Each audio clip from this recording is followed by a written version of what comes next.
Kembali lagi di Prabu Live.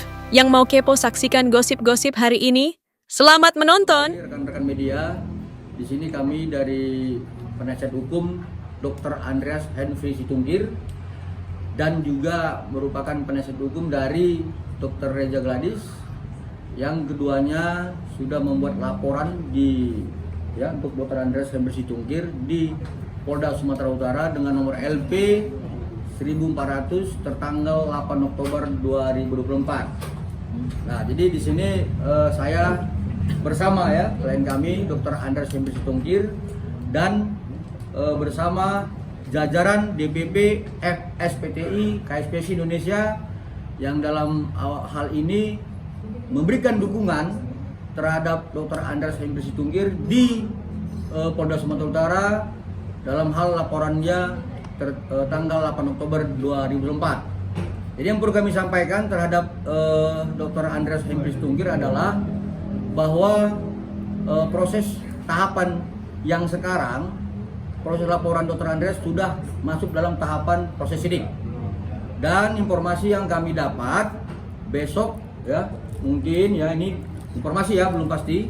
Silakan teman-teman nanti mencari informasi sebenarnya bahwa pihak penyidik dari Polrestabes Medan akan meminta keterangan kepada dokter detektif kemudian dengan segera akan melakukan gelar perkara untuk menetapkan tersangka terhadap dokter detektif alias dokter Samira.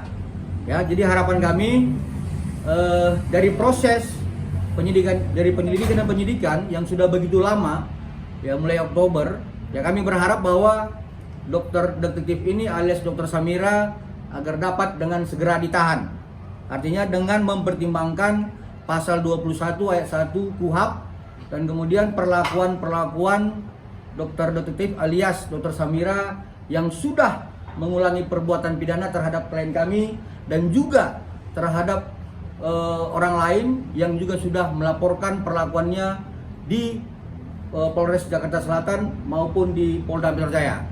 Jadi saya berharap agar penyidik bekerja dengan baik sebagaimana hukum acara dan peraturan Kapolri nomor 6 tahun 2019. Jadi di sini saya bersama Ketua Umum DPP FSPTI KSPSI Indonesia.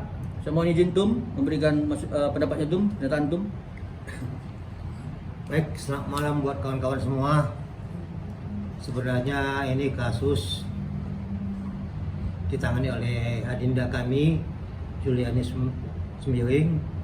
Dia meminta tolong sama kami karena ini adalah wadah organisasi kami. Kenapa bisa SPTI terlibat dalam hal ini? Saya ketua umum SPTI karena adinda Julianus adalah kader daripada SPTI. Bagaimana memperjuangkan penegakan hukum sehingga kami sebagai ketua umum harus mengantisipasi hal-hal yang tidak sesuai dengan mekanisme hukum.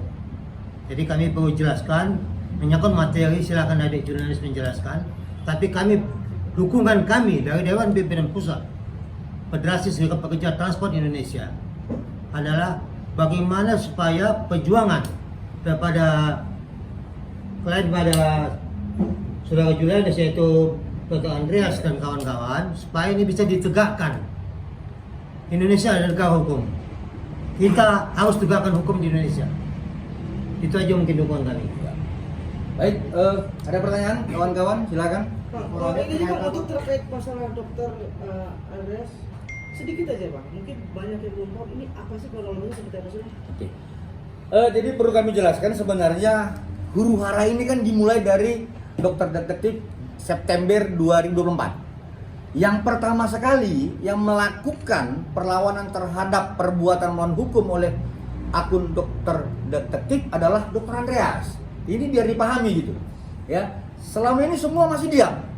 Tetapi dokter Andreas yang juga sebagai dokter estetika beranggapan bahwa apa yang disampaikan oleh dokter detektif terkait overclaim adalah merupakan perbuatan melawan hukum sebagaimana ketentuan peraturan BPM nomor 3 tahun 2022 dan peraturan BPM nomor 21 tahun 2022. Sehingga bantah membantah di media sosial timbullah satu konten yang dibuat oleh dokter detektif yang merendahkan martabat klien kami. Ya, akun Dokter Detektif menyatakan bahwa Dr. Andreas ini bukan dokter, justiper, justiper, kemudian penipu, lalu dokter agak dan sebagainya.